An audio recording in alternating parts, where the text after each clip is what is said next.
బేబీజీ అమరావతి వెంచర్లో freedom from registration charges జనవరి 26 వరకు మాత్రమే. Call 04069032244. Hi hello, welcome to Suman TV. నేను మీ రోషన్. నిజంగా సింగర్ జానకి గారి కొడుకు మరణం వినగానే యావత్ తెలుగు సినిమానే కాకుండా అటువైపున కన్నడ, తమిళ్ కావచ్చు, మలయాళం కావచ్చు, హిందీ కావచ్చు, మొత్తం సినిమా ఇండస్ట్రీ మొత్తం తీవ్ర దిగ్భ్రాంతికి గురి చేసిన ఒక న్యూస్ అని చెప్పుకోవచ్చు. ఎందుకంటే సింగర్ జానకి గారికి ఉంది ఒకే ఒక్క కొడుకు. ఎక్కడికి వచ్చినా కానీ వాళ్ళిద్దరూ చాలా చూడముచ్చటగా కనపడుతూ ఉంటారు. అందరూ కూడా తల్లి కొడుకుల అనుబంధం కానీ, తల్లి మీద తనకుండే ప్రేమ కానీ, కొడుకు మీద ఆమెకున్న ప్రేమ కానీ ఎప్పుడు కూడా ప్రతి ఒక్కరు చూసిన వాళ్ళు చాలా హ్యాపీగా ఫీల్ అవుతుంటారు. జానకి గారికి కొడుకున్నారు కదా, కొండంత అండాన్ని అందరూ అంటూనే ఉంటారు. అలాంటిది ముందు ఆయన అలా చనిపోవటం, ఆమె కళ్ళ ముందు ఆయన అలా చనిపోవటం నిజంగా తీరని లోటు. ఆమె కొన్ని రోజులు మైసూరులో ఉంటారు, కొన్ని రోజులు హైదరాబాద్లో ఉంటారు, కొన్ని రోజులు వైజాగ్లో ఉంటారు. అలా హ్యాపీగా లైఫ్ని లీడ్ చేస్తూ ఎంజాయ్ చేస్తూ వెళ్ళిపోతున్నారు. బట్ నిజంగా ఈ న్యూస్ వినగానే మనకే ఎలా ఉందంటే, నిజంగా తల్లిగా ఎస్ జానకి గారికి నిజంగా ఆ న్యూస్ వినగానే, ఆయన చూడగానే అసలు ఎలా ఉన్నారో ఏంటో వెళ్ళి చూసొద్దాం అనుకునే వాళ్ళకి నిజంగా కొంచెం ఇబ్బందిగానే ఉంది. ఎందుకంటే హైదరాబాద్ అయితే ప్రతి ఒక్కరు వెళ్ళొచ్చు, కానీ మైసూరులో కావడం వల్ల ఒకే ఒక ఫ్లైట్ ఉండటం వల్ల కూడా ఇండస్ట్రీ వాళ్ళు చాలామంది ఈరోజు వెళ్ళలేకపోయారు. బట్ అసలు ఎందుకు చనిపోయారు, ఏంటి ప్రజెంట్ సిచ్యువేషన్, జానకి గారు ఎలా ఉన్నారో, వాళ్ళ కండిషన్ ఏంటి, వీటి మీద మాట్లాడడానికి ఆ కుటుంబ సభ్యులు మాత్రమే ఏంటి అనేది చెప్పగలరు. కాబట్టి ఎస్ జానకి గారి తమ్ముడు అండ్ ఎన్నో సినిమాలకి ఆయన కూడా సంగీత దర్శకుడిగా చేసిన వ్యక్తి మాధవపెద్ది సురేష్ గారు మనకి లైవ్లో సిద్ధంగా ఉన్నారు మాట్లాడటానికి. సో మాధవపెద్ది సురేష్ గారు, నమస్తే అండి. నమస్తే బాబు. నిజంగా న్యూస్ వినగానే మొత్తం ఇండస్ట్రీ మొత్తం కూడా షాక్ గురయ్యారండి. ఎందుకంటే చాలా హెల్దీగా ఉంటారు, ఎక్కడికి వచ్చినా కానీ తల్లితో పాటు అతను వస్తూ ఉంటారు. సో ఒక శ్రీరామ రక్ష అని చెప్పుకోవచ్చు ఒక కుటుంబానికి, ఆయన తల్లికి. కానీ ఒక్కసారిగా ఈ న్యూస్ అనేది నిజంగా అందరినీ కలిసివేసింది. కొంతమంది హెల్త్ ఇష్యూ అంటున్నారు, కొంతమంది హార్ట్ అటాక్ అంటున్నారు, కొంతమంది అసలు ఎందుకు చనిపోయారని రకరకాల కారణాలు ఇక్కడ లేవనెత్తుతున్నారు. అసలు ఏంటి మురళీకృష్ణ గారికి ఏమైంది, ఎందుకు చనిపోయారు? చాలా చిన్న ఏజ్ అని చెప్పుకోవచ్చు, 64, 65 అంటే పెద్ద ఏజ్ కూడా కాదు ఆయనకి. ఏంటి ప్రజెంట్ సిచ్యువేషన్ ఏంటి, అసలు జానకి గారు ఎలా ఉన్నారు, ఎక్కడున్నారు ఆమె? ఆవిడ ఏడాదికి కొన్ని నెలలు మైసూర్లో ఉంటుంది తను. తర్వాత వాళ్ళ సొంత ఇల్లు మన శ్రీశైలం హైవేలో ఉన్న మ్యాక్ ప్రాజెక్ట్స్లో వాళ్ళ విల్లా ఉంటుంది, అక్కడ ఉంటారు ఆవిడ. సో ఆవిడ ఏంటంటే యాక్చువల్గా భర్త చనిపోయిన తర్వాత కొంచెం దాంట్లో నుంచి బయటికి రావడమే చాలా కష్టమైంది ఆవిడకి. సో వచ్చిన తర్వాత కూడా సరే మెల్లగా ఇంకా పాటలు పాడటం ఇవన్నీ ఉన్నా కూడా ఒకడే కొడుకు, సుశీల్ గారికి ఒకడే కొడుకు, జానకి గారికి ఒకడే కొడుకు. సో ఏంటంటే ఆవిడకి సుశీల్ గారి కొడుక్కి 2 ఆడపిల్లలు, జానకి గారి కొడుక్కి 2 ఆడపిల్లలు. మా అన్నీ బాగానే ఉన్నాయి, వెళ్తోంది అన్నప్పుడు ఇటీవల ఒక 1.5 years బ్యాక్ వాళ్ళ మనవరాలు ఫైర్ యాక్సిడెంట్లో చనిపోయింది. జానకి గారి మనవరాలు పెద్ద మనవరాలు, ఇప్పుడు మురళీకృష్ణ గారి పాప, పెద్దమ్మాయి. ఓకే. వాళ్ళిద్దరు మ్యారీడ్, ఇంకా పిల్లలు లేరు. వాళ్ళు అమెరికాలో సెటిల్ అయ్యారు. శాన్ హోసే దగ్గరలో ఉంటారు వాళ్ళు. అది ఆవిడకి చాలా తట్టుకోలేని ఇది ఏర్పడింది. సో ముందు మనవరాలు చనిపోవడం ఒక దెబ్బ, సొంత అక్క కొడుకు అంటే వాళ్ళ ఫ్యామిలీలో జానకి గారు ఎంత పాపులరో, మళ్ళీ సొంత అక్కయ్య కొడుకు కూడా కరిమేళ బాలకృష్ణ ప్రసాద్ కూడా అంతే పాపులర్. సో తను చనిపోవటం అది ఒక ఆవిడకి భరించలేని ఒక ఇది అయింది. సో ఇవన్నీతో పాటు ఏంటంటే ఏజ్ దగ్గర ఆవిడకి 85. పిల్లవాడికి ఏంటంటే అన్నీ మంచి కుర్రాడు మురళీకృష్ణ. కాకపోతే ఏంటంటే తనకి మంచి ఆరోగ్యవంతుడే, యోగా అవన్నీ బాగా చేస్తాడు, అవన్నీ బాగానే ఉంటున్నాయి. టైం అనేది మన చేతుల్లో లేదు కదా. ఈ సమయంలో నాకు గుర్తొచ్చేది ఏంటంటే సోహన్ బాబు గారు. ఆయనకి ఇండస్ట్రీ మొత్తం మీద మంచి ఆరోగ్యవంతుడు. ఆయన చనిపోతే ఎలా ఫీల్ అయ్యామో అలాగే మా మురళీకృష్ణ కూడా పెద్ద ఏజ్ కూడా లేదు అతనికి, 65 మ్యాక్సిమం. ఈ ఏజ్లో కొన్ని రోజులు కొంచెం ఇబ్బంది పడ్డాడు, కొంచెం నడుము నొప్పిగా ఉందని చెప్పడం మొదలుపెట్టాడు ఈ మధ్యనే. అది కూడా అంతా జస్ట్ 2 or 3 days బ్యాక్ హాస్పిటల్కి తీసుకెళ్ళారు. బాగానే ఉంది అనుకున్నాను. టైం ఏదైనా టైం అయిపోయింది, వెళ్ళిపోయాడు. కాకపోతే ఏంటంటే మా అందరికీ ఫ్యామిలీ మెంబర్స్కి అతను చనిపోవటం కన్నా కూడా ఆవిడని తలుచుకుంటేనే బాధ ఎక్కువగా ఉంటుంది. ఎందుకంటే ఇది మా అమ్మగారు కూడా అనుభవించారు. మా అన్నయ్య మంచి పీక్లో ఉన్నప్పుడు Madhavapeddi Ramesh at the age of 46 చనిపోయినప్పుడు మా అమ్మని పట్టుకోవడం కష్టమైంది. సో అలాగే ఇప్పుడు జానకి గారు ఆవిడని అదే అదే భగవంతుడు మరి ఆవిడకి అసలు ఇంకొక విషయం ఏంటంటే ఆవిడకి జీవితాంతం ఎందుకో తెలియదు కానీ ప్రాబ్లమ్స్ ప్రాబ్లమ్స్ ప్రాబ్లమ్స్ ప్రాబ్లమ్స్. మంచి వ్యక్తి, ఆవిడకి అందరూ కావాలి. నా దగ్గర 1 year పైనే ఉన్నారు నా దగ్గర.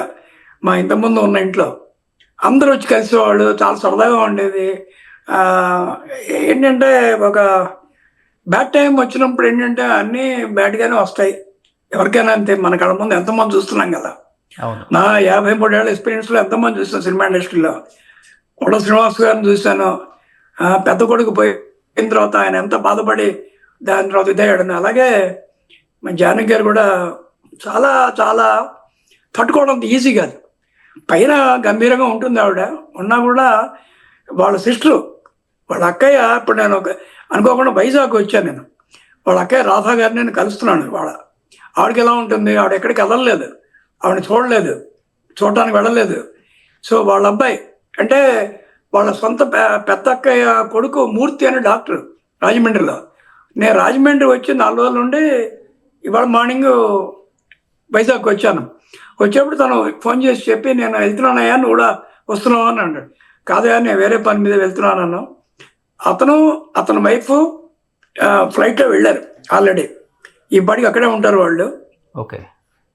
నాకు కాసేపటి నేను చెప్పాను ఆడికి వెళ్ళిన తర్వాత, ఎందుకంటే ఆవిడతో ఇన్స్టాల్ చేసిన తనది మొబైల్ స్విచ్ ఆఫ్లో ఉంది.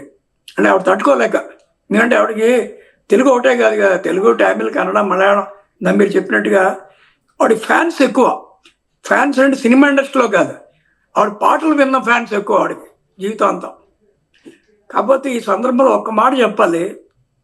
ఇది నేను చాలామంది చూస్తున్నాను కదా, రావు బాలసరస్వతి గారిని చూశాను కళ్ళ ముందు, కేవి మహాదేవన్ గారు, ఎస్ రాజేశ్వరరావు, దిగ్గజాలను చాలామంది చూశాను.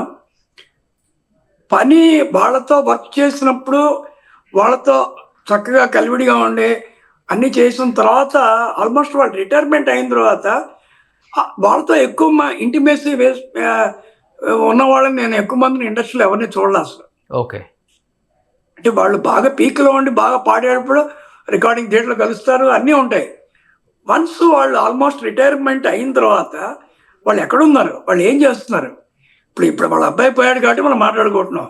సో ఇన్నేళ్ళు ఆవిడ ఎక్కడుంది, ఆవిడ ఏం చేస్తుంది, వాళ్ళ ఇంటికి ఎవరన్నా వెళ్ళారా, నాకు తెలిసి ఎవరు లేదు. సుశీల్ గారి ఇంటికి ఎవరైనా వెళ్ళారా, ఆవిడ ఎక్కడైనా ఏదైనా ఫంక్షన్లో కలిసినప్పుడు సుశీల్ గారిని గుర్తు వస్తారు. బట్ అంటే మీరు అన్నదానికి మాధవపెద్ది సురేష్ గారు, మీరు అన్నదానికి ఒకటి అడుగుతానండి. ఇప్పుడు చాలామంది రిటైర్డ్ అయిపోయిన తర్వాత పలు రకాల అవార్డ్ ఫంక్షన్స్ కావచ్చు, లేకపోతే ఏదైనా పెళ్ళిళ్ళలో కనిపిస్తున్నారు డెఫినెట్గా. మీరు చెప్పే సుశీలమ్మ కావచ్చు, ఎల్ఆర్ ఈశ్వరి గారు కావచ్చు, ఇలాంటి వాళ్ళు. కానీ ఎస్ జానకి గారు రిటైర్డ్ అయిన తర్వాత చాలా వరకు మీరు చెప్పినట్లుగానే ఆమె జీవితం అంతా కూడా మైసూరు, హైదరాబాద్కి చాలా చివర, మీరు చెప్పినట్లుగా శ్రీశైలం హైవేలో ఎక్కడ దూరంగా ఉంటున్నారు, ఎవరికి తెలియదు కూడా ఆమె ఎక్కడ నివసిస్తున్నారు, ఎలా ఉన్నారు, ఆమె ఆరోగ్యం ఏంటి, అసలు ప్రజెంట్ ఎలా ఉన్నారు అనేది కూడా తెలియదు. ఎందుకని అంత దూరంగా ఇండస్ట్రీకి ఆమె ఉండటానికి ఏదన్నా సీక్రెట్ ఉందా అండి? అలా ఉండాలనుకుంటున్నారా లేకపోతే? ఇప్పుడు మీరు అన్నదానికి ఓ సమాధానం చెప్తాను. రావు బాలసరస్వతి గారికి మన మొట్టమొదటి ప్లేబ్యాక్ సింగర్, అది చాలా మంది తెలుసు కూడా. అవును, 97 years ఈ మధ్యన చనిపోయారు. హార్ట్ ఆఫ్ సిటీలో ఉంది. మీరు నేను ఉండేది మనమే ఒకే ఫ్లాట్ లో ఉంటాం మనం కదా, అదో ఇల్లు ఆవిడ ఉండేది. ఆవిడ ఉన్నది కూడా ఎవరికి తెలియదు, ఆవిడ ఎక్కడ ఉందో ఎవరికి తెలియదు. ఇప్పుడు నేను చెప్తున్నా, ఇప్పుడు కోట శ్రీనివాసరావు గారి ఇంటికి నేను ఎవరిని రావడం నేను చూడలే, వెరీ ఫ్యూ, ఏదో 2, 3, 4 వచ్చేవాళ్ళేమో. అంటే ఇండస్ట్రీ మర్చిపోయింది అంటారు మీరు చెప్పే కోణం అయితే? ఇండస్ట్రీ అని కాదు, అంటే it is like train journey. మన ట్రైన్ ఎక్కినప్పుడు ఎదురున్నవాడు మనకి ఎవడో తెలియదు, వాడు తెగ మాట్లాడతాం, మన దిగేటప్పుడు చెప్పకుండా వెళ్ళిపోతాం. సో అలా ఉండకూడదు నేను చెప్తాను. సినిమా ఇండస్ట్రీ ఎలా ఉండాలంటే, మనం వాళ్ళతో కలిసి పనిచేసినప్పుడు రోజు కాకపోయినా నెలకోసారి 2 నెలలకోసారి ఫోన్ చేయటం, అమ్మ ఎలా ఉన్నారు, మీ ఆరోగ్యం ఎలా ఉంది ఏంటి అని కనుక్కోవడంలో ఏం తప్పులేదు కదా. ఎందుకంటే ఆవిడ ఎన్నో పాటలు పాడిన వ్యక్తి, అందరు 1, 2 హీరోస్. పాటలు పాడినవాడు కదా, వేల పాటలు పాడిన వ్యక్తి ఆవిడ. అవును. సో ఇవన్నీ నేను చూస్తున్నా కళ్ళతో, అదే బాధ వేస్తుంది. ఓకే. ఎందుకంటే మనం ఇండస్ట్రీలో ఉన్నప్పుడు ఇది మన ఫ్యామిలీలో మన ఇంట్లో ఒక కుక్కకే బాగుండకపోతేనే మనం 10 సార్లు డాక్టర్కి ఫోన్ చేసి ఇది చేస్తాం కదా. మరి అంత పెద్ద లెజెండ్స్ వీళ్ళు, లెజెండరీ సింగర్స్. అలాగే పిబి శ్రీనివాస్ గారిని చూశాను నేను, ఎంతవరకు ఎందుకు ఎస్పి బాలసుబ్రహ్మణ్యం గారిని చూశాను నేను నా కళ్ళ ముందు. ఆయన మెడ్రాస్లో చనిపోయారు, కాకపోతే అప్పుడు ఏదో ఒక కోవిడ్ అడ్డం వచ్చింది, ఎవరు వెళ్ళలేకపోయారు, కుదరలేదు. బట్ నేనున్నాను, నేను 13 రోజులు అక్కడే ఉన్నాను, కోవిడ్లోనే వెళ్ళాం. ఏంటంటే మనసు ఉంటే మార్గం ఉంటుంది. ఇప్పుడు ఏంటంటే ఏదైనా కెలామిటీ జరిగిన తర్వాత మనం ఒక 10 ఛానల్స్లో దాని గురించి మాట్లాడటం అది రివర్స్ కామన్, అది అందరికి తెలుస్తుంది కాబట్టి. ఇవాళ దానికన్నా ముందు మన ఫేస్బుక్లో తెలిసిపోతుంది అనే విషయాలు. సో నేనేంటంటే ఈ సందర్భంలో మా అందరినీ కోరుకునేది ఏంటంటే అందరినీ ఎవరిని మర్చిపోకండి. సీనియర్స్ అయిన తర్వాత వాళ్ళకి ఏంటంటే దే ఫీల్ హ్యాపీ. ఇంకొకటి బట్ ఆయన వాళ్ళ కొడుకే ఆమెకి కొంచెం రిస్ట్రిక్షన్స్ ఎక్కువ పెట్టేవాళ్ళు, ఎక్కడికి అటెండ్ అవ్వకూడదు, ఎక్కడికి వెళ్ళకూడదు, ఆమె బయటికి రానివ్వలేదు అనే న్యూస్ నేను విన్నానండి. నిజమా కాదో మాకు తెలియదు. మీరు జానకి గారి తమ్ముడు, ఆ కుటుంబ సభ్యుడు కాబట్టి మీరే చెప్పాలి. అసలుకి ఆమె ఎందుకు అంత ఇండస్ట్రీకి దూరంగా ఉన్నదానికి కొన్ని విన్న ఆన్సర్స్ నేను మాత్రం అదే నేను ఒకటి చెప్తాను. ఇప్పుడు వాళ్ళ ఫ్యాన్స్ అందరికీ లేని ఇది రిజిస్ట్రేషన్ ఎందుకు వస్తుంది, మిగతా వాళ్ళకి రాదే. ఫ్యాన్స్ అందరూ వచ్చినప్పుడు ఎలా చేస్తున్నారు, వాళ్ళతో వాళ్ళు ఎంజాయ్ చేస్తున్నారు, ఫోటోలు తీసుకుంటున్నారు, వెళ్తున్నారు. అవును. ఇండస్ట్రీ నుంచి ఎవరు వాళ్ళ ఇంటికి వెళ్ళింది ఎవరు నేను చూడలేదే. అవును. నేనే ఒక ప్రోగ్రామ్ పెట్టా, దగ్గర సింగర్స్ అందరిని పిలిచి వాళ్ళ ఇంటి దగ్గర ప్రోగ్రామ్ పెట్టి ఆవిడ షీ ఫెల్ట్ వెరీ హ్యాపీ. ఆవిడ ఇప్పుడున్న కుర్రాళ్ళు పిల్లలందరితో పాడింది ఆవిడ ఆ రోజున. అంటే నేను చెప్పేది ఏంటంటే పెద్దవాళ్ళ దగ్గరికి వెళ్తున్నప్పుడు ఏమవుతుందంటే చాలా హ్యాపీ ఫీల్ అవుతారు వాళ్ళు. వాళ్ళు కోరుకునేది అంతవరకే, మనీ కాదు ఇక్కడ ముఖ్యం. మనీ కన్నా ముఖ్యం ఏంటంటే అరే మన మర్చిపోయారే, ఇండస్ట్రీ మర్చిపోయింది. ఇప్పుడు వాళ్ళందరికీ ఫోన్ చేయడం పరిస్థితిలో ఉంటారు, పెద్దవాళ్ళు అయ్యారు కాబట్టి. వెళ్ళినప్పుడు ఏమవుతుందంటే పిల్లలు జూనియర్స్ వాళ్ళు ఉన్నప్పుడు వాళ్ళు చక్కగా వెళ్ళి ఏమ్మా ఎలా ఉన్నారు, బాగున్నారా, కొద్దిమంది వెళ్తారు, నాలాంటి వాళ్ళు, అది వేరే విషయం. నేను చెప్పేది సో మెనీ పీపుల్ అంటే ఒక ఏజ్ వచ్చి పెద్దవాళ్ళు అయిన తర్వాత వాళ్ళు మర్చిపోతున్నాం మనం. కానీ అవును. కానీ ఏంటి సార్, ఇప్పుడు మీరు అన్నట్లుగానే ఆయనకి పెళ్ళి అయిపోయింది, 2 పిల్లలు ఉన్నారని చెప్పేసి యాజ్ ఎ ఫ్యామిలీ మెంబర్గా మేనమా అవుతారు కాబట్టి మీరు చెప్పారు సమాచారం. కానీ చాలా మంది ఏంటంటే ఇండస్ట్రీ మొత్తానికి కూడా తెలిసిన నిజం ఏంటంటే ఆయన పెళ్లి కాలేదు, పెళ్లి చేసుకోలేదు, తల్లి కొడుకు మాత్రమే కలిసి ఉంటారు అనే న్యూస్ మాత్రమే తెలుసు. ఫర్ ద ఫస్ట్ టైము నేను కూడా పేపర్లో చూస్తేనో లేకపోతే ఈరోజు చనిపోయారు కాబట్టి ఆ న్యూస్ బయటకు వచ్చింది. కానీ పెద్ద మనవరాలు కూడా చనిపోయింది, ఆయనకి పెళ్ళి అయిపోయింది అని. కానీ వాళ్ళ వివాహ జీవితం అనేది కొనసాగిందా సార్? ఎక్కడ కనిపించలేదు ఆ కుటుంబం వాళ్ళతో పాటు ఎప్పుడు కూడా? అంటే వాళ్ళు మొదటి నుంచి ఆవిడ ఇప్పుడే కాదు, చాలా పీక్లో ఉన్నప్పుడు కూడా లైక్ ఇళయరాజా ఎక్కువ ఫంక్షన్స్ లో రావటం అవన్నీ వాళ్ళకి మొదటి నుంచి పెద్ద అలవాటు లేదు అసలు. అది మెడ్రాస్లోనే లేదు. అది ఎప్పుడన్నా నాలాగా ఏదైనా ఫ్రెండ్స్ ఇంటికో ఏదైనా వాళ్ళు పిలిచి వెళ్తే వాళ్ళ ఇంటికి వెళ్ళటం. అది ఇటీవల ఒక 1 year బ్యాక్ 2 years బ్యాక్ ఒక ఫంక్షన్, దానికి చిరంజీవి గారు చీఫ్ గెస్ట్ ఉన్నప్పుడు నన్ను అడిగారు. వాళ్ళు అడిగితే నేను తప్పకుండా అని చెప్పి మెల్లగా చేసి వాళ్ళు పంపించాం. మన సంతోషం సురేష్ గారి ఫంక్షన్, 5-6 years బ్యాక్ నేను నా ఈవెంట్ లో నేనే ఏర్పాటు చేసి పంపించాను. ఆవిడ వెళ్ళారు. అంటే ఏం లేదు, ఏంటంటే అతనికి మ్యారేజ్ అయింది, ఏదో కొన్ని వాళ్ళకి కొంచెం ఇదొక విభేదాలు వచ్చి కొంచెం విడిపోయారు. బట్ అయినా ఉమా అమ్మాయి చాలా మంచి డాన్సరు, వాళ్ళది ప్రేమ వివాహమే. కాకపోతే ఏంటంటే ప్రతి ఇంట్లో ఉండే ఏదో చిన్న ప్రాబ్లమ్స్ వల్ల వాళ్ళు విడిపోయారు. బట్ వాళ్ళు కలిసి ఉండే అమ్మాయి ఉమ కూడా రేపు వెళ్ళి అటెండ్ అవుతుంది ఫంక్షన్స్కి, దానికి అటెండ్ అవుతుంది. కాకపోతే ఏంటంటే ఇప్పుడు మనకి ఈ వీటి వల్ల ప్రసార మాధ్యమాల వల్ల ఏంటంటే చాలా వరకు న్యూస్లు నేను చూస్తూనే ఉంటాను, బ్రాకెట్లో టా అని పెట్టాలి, వాడు ఇలాట, వాడు అలాట, ఇలాట అని. అన్నీ దగ్గర నుంచి చూసిన వాళ్ళకి మాకు తెలుస్తాయి కానీ దూరం నుంచి చూసిన వాళ్ళకి ఏం తెలుస్తుంది? ఈ రోజు కూడా వన్ ఆఫ్ ద రీజన్ నేను ఇవన్నీ అడగటానికి కూడా ఆ కుటుంబం గురించి ఎటువంటి న్యూస్ కూడా ప్రజల్లో లేదు. సినిమా ఇండస్ట్రీ కూడా చాలా తక్కువ మందికి తెలుసు, ఎందుకంటే చాలా లో ప్రొఫైల్ మెయింటైన్ చేస్తారు. ఎస్సీ జానకి గారు వాళ్ళ కుటుంబం గురించి ఎవరికి తెలియదు పెద్దగా. అట్లీస్ట్ వాళ్ళు తెలుసుకోవాలనుకునే వాళ్ళకి ఒక మంచి సమాచారం మీ ద్వారా ఇవ్వగలను నేను, అందుకని అడిగాను. అంతేకాదు బాపు గారు కానీ, ముళ్ళపూడి వెంకటరమణ గారు కానీ, కేవి మహాదేవన్ వీళ్ళెవరూ అక్కడికి వచ్చి లోపల వాళ్ళ దగ్గరికి వెళ్ళి ఎవరిని ఇంటర్వ్యూ అడిగితే ఇవ్వటమే తప్పితే వాళ్ళు జనరల్గా ఈ ఫేస్బుక్ లో కూడా లేదా ఆవిడ. మీరు అన్నిటికన్నా పెద్ద విశేషం ఏంటంటే వాళ్ళు ఎంత లోపల ఫైల్ పెడతారంటే పద్మభూషణ్ ఇస్తామంటే నాకు వద్దులే, నేను ఏముంది, నేను డబ్బులు తీసుకుని పాడాను, నేనేం పెద్ద దేశ సేవ చేయలేదు కదా అనుకుని మెల్లగా తప్పించుకుంది ఆవిడ. ఏది పద్మభూషణ్ ఇస్తేనే. సో అంత లో ప్రొఫైల్. ఇప్పుడు మనకి చాలా మంది చూస్తుంటాం, పెళ్ళి అయిపోగానే పెళ్ళైన వాళ్ళు వీడియో తెలియదు, పెళ్ళైన వాళ్ళు తెలియదు. కానీ జానకి అలా కాదు. పెళ్ళి మా రాము గారు ఉన్నప్పుడు అంతా పెద్ద బొట్టు పెట్టి చక్కగా ఉండేది. ఆయన పోయారు, ఒక తెలుగు మనిషి ఎలా ఉండాలో అలాగే ఉంది ఆవిడ. అంటే జుట్టు రంగులు మానేయటం కానీ ఏదైనా ఎనీథింగ్ అసలు ఏమీ లేదు. రీజన్ ఏముందో సార్ దానికి? ఆ వైట్ శారీ కట్టుకోవటం కానీ, ఆ బొట్టు పెట్టుకోవడం కానీ, అంటే చాలా సీదా సాదాగా దీనికి. అంటే ఆవిడకి ఏంటంటే మొదటి నుంచి ఆర్భాటాలు అవి అసలు నచ్చదు, ఇష్టం కూడా లేదు. పెద్ద పెద్ద గొలుసులు వేసుకోవడాలు కానీ ఇవి కానీ ఏముండదు.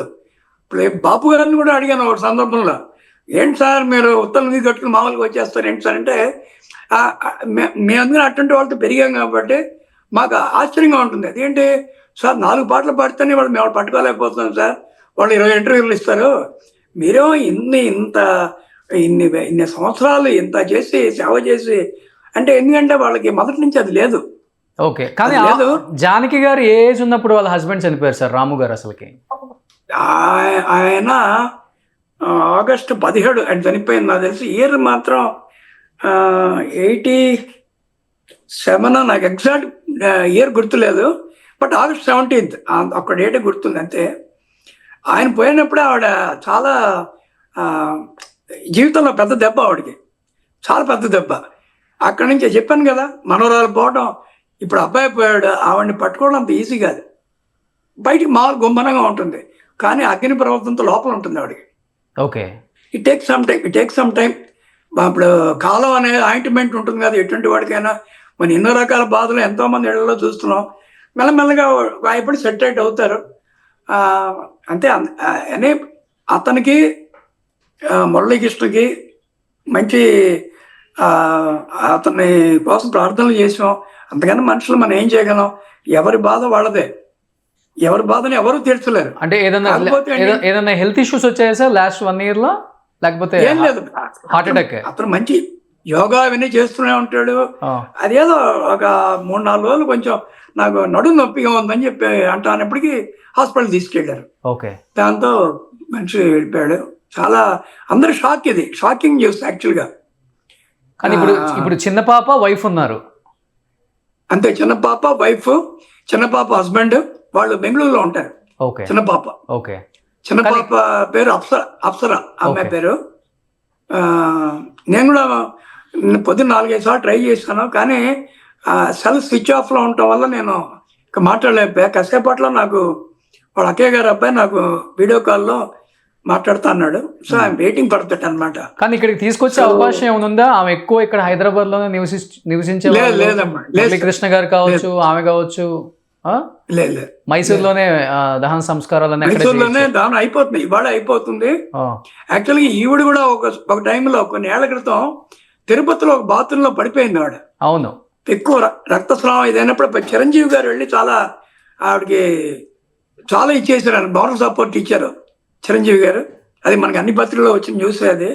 సో అలా ఏదైనా తెలిస్తే ఆవిడంతటా ఆవిడ అందరితో టచ్లో ఉంటాం, ఫోన్లు అని మొదటి నుంచి లేదు, ఎందుకనో నాకు తెలియదు అది. సో ఎనీహౌ ఒక మంచి గాయనీయమణికి రావాల్సిన కష్టం మాత్రం కాదు ఇది. అవును. అన్ని ఎన్నో వేల మంది కాదు, లక్షల మంది ఫ్యాన్స్, కోట్ల మంది ఫ్యాన్స్ ఉన్నారు జానకి గారికి. అటువంటి మనిషికి ఈ దశలో అంటే 85 ఏళ్ళు 86 ఏళ్ళ వయసులో ఆవిడకి ఇంకో దెబ్బ. బాలసుబ్రహ్మణ్యం గారు పోయినప్పుడే చాలా దెబ్బతింది ఆవిడ. సుశీల్ గారు జానకి గారు బాలు గారు పోయినప్పుడు వాళ్ళు పడిన ఆ మనోవేదనాన్ని అర్థం చేసుకోగలరు. ఓకే. అది ఇదేంటంటే ఇది మనం ఏం చేయాలో అతనికి సద్గతి ప్రార్థించాలి, భగవంతుని ప్రార్థించడం. ముఖ్యంగా ఆవిడకి కుటుంబ సభ్యులందరికీ మనోధైర్యం ప్రసాదించాలని భగవంతుని. బట్ స్ట్రాంగ్ గా ఉండే ఒక ఉమెనా సార్ మీ అక్కగారు? ఎందుకంటే చిన్న ఏజ్ లో హస్బెండ్ ని కోల్పోయారు, మనవరాళ్ళు చిన్న ఏజ్ లోనే చనిపోయారు, సొంత మీరు అన్నట్టు మేనల్లుడు అన్న సొంతగా చనిపోయారు, ఇప్పుడు కొడుకు వరుసగా ఆమెకి కంటిన్యూగా చాలా చాలా ఎలా ఎంత స్ట్రాంగ్ గా ఉండే టైప్ అయినా అసలు కామా? వెరీ స్ట్రాంగ్ ఆవిడ మొదటి నుంచి, వెరీ స్టెబౌండ్ కూడా. అంతేకాకుండా ఆవిడ చిన్న చిన్న తేడా వచ్చిన ఎవరిని లెక్క చేయదు కూడా. ఓకే, ఎవరిని లెక్క చేయదు. అంటే ఇళయరాజాతో కూడా చిన్న ప్రాబ్లం, చిన్న విషయమే, కానీ ఆవిడ నచ్చని విషయం ఆవిడ ఒప్పుకోదు. అది ఆవిడలో ఉన్న ఇదనమాట. మీ ఇద్దరం కూడా అంతే, ఎన్నోసార్లు మాట్లాడుకుంటాం. మా ఆవిడేమో ఏంటి ఇద్దరు అంత రేపు పొద్దున కొట్టుకునే లెవెల్కి వెళ్తాం, కానీ ఆ 10 నిమిషాలే. అంటే ఆవిడ చెప్పేది సూటిగా చెప్తుంది, దాంట్లో ఏమీ ఇది లేదు. పైగా ఆవిడంటే ఒక తల్లిలాగా చూసేది చిత్ర. వాళ్ళ అమ్మ ఎలా ఉంటుందో నాకు, నేను చూడలేదు, కానీ చిత్ర ఎప్పుడు చెప్పినా మా అమ్మ అంటే నాకు జానకి గారే అంటుంది. అటువంటి వ్యక్తి. అలాగే ఎస్పి బాలసుబ్రహ్మణ్యం గురువు, ఈవిడ గురువు. అటువంటి ఎంతో మంది, ఒకళ్ళిద్దరిని కాదు, ఎంతో మందికి ఆవిడంటే చాలా ఇష్టం. కానీ ఎప్పుడైనా మీరు ఒక మాట అన్నారు, ఎవరు కూడా వచ్చి పలకరించలేదు, ఒక ఫోన్ చేయలేదు, దగ్గరలో ఉన్నా కానీ వచ్చి ఎలా ఉన్నామని అడగలేదనే బాధ అయితే ఆమెకు ఉందా లేకపోతే ఆయనకుందో నాకు తెలియదు. కానీ ఎప్పుడైనా మీకు మీ దగ్గర వ్యక్తపరుచుకున్నారా? ఇంత పెద్ద సింగర్, ఇన్ని వేల పాటలు పాడాను, ఒక్కళ్ళు కూడా నన్ను ఎలా ఉన్నామని కూడా అడగలేదు. మీరు అన్నారు ఒక మాట, ఇంతకు ముందు ఎవరన్నా వచ్చి పలకరించారా అని. అసలుకి అదే ఈవిడే కాదు, సినిమా చాలా మంది మనం చూస్తున్నాం కదా, ఇప్పుడు ఒకటే కాదు. ఇలా ఇంకా మీకు కొన్నేళ్ల ముందు ఆవిడ చనిపోయిందనే వార్త వేస్తారు పేపర్లో. అవును, నేనే ఒక ఇది ప్రెస్ మీట్ పెట్టి చెప్పాను, చాలా తప్పది, తెలిసి తెలియకుండా ఏది పెడితే అలా మాట్లాడేసి ఏది పెడితే రాస్తే అలా తప్పు కదా అది. షీఈ్ వెరీ ఫైన్, ఆవిడ హాయిగా ఉంది, ఆవిడ బాగుంది. ఎందుకు వచ్చింది ఈ వార్త, అనవసరమైన వార్తలని. అలాగే యేసుదాస్ గారి మీద వచ్చింది ఈ వార్తలు. బాలసుబ్రహ్మణ్యం గారి గొంతే మొత్తం పోయిందని చెప్పి రాశారు కొన్నేళ్ల క్రితం. అంటే అవన్నీ ఏమవుతుందంటే దీనివల్ల మాధ్యమాన్ని మనం మంచిగా ఉపయోగించుకోవాలి. కానీ ఇప్పుడు మీరు చేస్తున్నారు, దీనివల్ల చాలా మందికి కొన్ని తెలియని విషయాలు తెలుస్తాయి, అంతవరకే. అంతేగాని లేని విషయాల్ని మనం దాన్ని ఎక్కువగా రాసి దానికి హెడ్డింగ్ పెట్టేసి దానివల్ల ఏమవుతుందంటే అవతల వాళ్ళు మంచి వాళ్ళని వాళ్ళ మీద ఒక ఏహ్యభావం కలుగుతుంది. కలగకూడదని. డెఫినెట్గా. కానీ ఈరోజు కుటుంబం సపోర్ట్ అయితే 100కి 100% ఉంది. కానీ తను ఎంతో ఇష్టపడిన ఇండస్ట్రీ, ఈ కుటుంబం సపోర్ట్ కూడా ఉందని ఆమె అంటే డెఫినెట్గా ఉండాలని ఎక్స్పెక్ట్ చేస్తాం ఎవరైనా. కానీ ఎవరైనా వచ్చి చూడటం కానీ లేకపోతే ఆమెని సపోర్ట్ అంటే ఈ టైంలో ఆమెని కొంచెం స్ట్రాంగ్గా ఉండమని చెప్పేసి ఒక ఫ్యామిలీ లాగా ఉండే ఈ కుటుంబాన్ని డెఫినెట్గా ఎక్స్పెక్ట్ చేస్తాం. ఇక్కడే అన్ని ఎందుకంటే సక్సెస్ ఇక్కడే చూసాం, అందరితో పాలు పంచుకున్న సందర్భాలు ఎన్నో ఉండుంటాయి. కాబట్టి ఎవరైనా ఇండస్ట్రీ వాళ్ళు ఇక్కడి నుంచి వెళ్ళే అవకాశం ఉందా, వస్తామని చెప్పి కాల్స్ రావటం కానీ అసలు ఏమైనా జరిగిందా సార్ అసలుకి ఇక్కడ కానీ? నాకు సింగర్స్ చాలా మంది ఫోన్ చేశారు పొద్దున్నుంచి. బికాజ్ మా ఇంట్లో ఉన్నప్పుడే ఆల్మోస్ట్ చాలా మంది మ్యూజిషియన్స్ కానీ సింగర్స్ మా ఇంటికి రావడం, ఆవిడతో ఫోటో తీయించడం, ఆవిడతో దగ్గర కూర్చొని మాట్లాడించడం, ఇవన్నీ చేసేవాడిని. సో సింగర్స్ తప్పితే నాకు వేరే ఎవరు ఫోన్ చేయలేదు. ఓకే. అంటే ఎంతో మంది హీరోయిన్స్ కి హీరోయిన్స్ అని చెప్పుకునే వాళ్ళకి ఆమె రియల్ హీరోయిన్ చెప్పాలంటే అసలుకి. అదే చెప్తున్నాం కదా, ఇది సినిమా, ఇది ఒక గమ్మత్తైన వాతావరణం. ఇది నేను ఎవరిని తప్పు పట్టినా ఏంటి, ప్రతి వాళ్ళు బిజీగా ఉంటారు అంతే. కానీ కొన్ని మనం ఇవి కూడా మర్చిపోకూడదు కదా, మనతో ఇన్నేళ్ళు మనతో ట్రావెల్ చేసిన ఒక వ్యక్తి అని. కనీసం వాళ్ళు నా వరకు నేను మహాదేవన్ గారంటే మా రాజేశ్వర గారి దగ్గర నుంచి ఎంతోమంది ఏళ్ళకి వాళ్ళు రిటైర్మెంట్ అయ్యి ఇంట్లో ఖాళీగా ఉన్నప్పటి నుంచి నేను ఎక్కువ వెళ్ళేది బస్సు నేను ఒక్కడిని. అంటే దాంట్లో ఏ రకమైన అతిశయోక్తి లేదు, ఎందుకంటే నాకు ఇష్టం అది. ఎనీహో ఇందాక మనం అనుకున్నట్టుగా మా మురళీకృష్ణ ఆత్మశాంతి కలగాలి. ఆవిడికి ముఖ్యంగా ఆవిడికి ధైర్యం, మనోధైర్యం భగవంతుడే దానికి కల్పించాలి అంతే. థ్యాంక్ యూ మాధవపెద్ది సురేష్ గారు లైవ్లో జాయిన్ అయినందుకు. అండ్ నిజంగా మీకు ఒక మేనమావగా మీకు కూడా ఎంత పెయిన్ ఉంటుందో మాకు అర్థమవుతుంది. ఎందుకంటే అంటే ఆయన కూడా ఒక నటుడిగా కొన్ని యాక్ట్ చేశారు, మంచి భరతనాట్యం కళాకారుడు అని విన్నాను నేను కూడా. బట్ చిన్న ఏజ్లో ఇలా జరగకూడదు, జరిగింది. బట్ ఈ టైంలో నిజంగా జానకి గారికి అందరూ సపోర్ట్గా నిలబడాలి. జానకి గారికి మేమంతా ఉండామని ఒక చిన్న భరోసా ఇస్తే మళ్ళీ స్ట్రాంగ్ అవుతారని ఒక చిన్న ఇది సార్ మాకు కూడా అనిపిస్తుంది ఎక్కడో తెలియకుండానే. బట్ స్ట్రాంగ్ గా ఉండాలని మనస్ఫూర్తిగా అందరం కోరుకుందాం. Thank you sir, thank you so much. Suman టీవీలో మీ పర్సనల్ అండ్ బిజినెస్ ప్రమోషన్స్ కోసం కింది నెంబర్కి కాంటాక్ట్ చేయండి.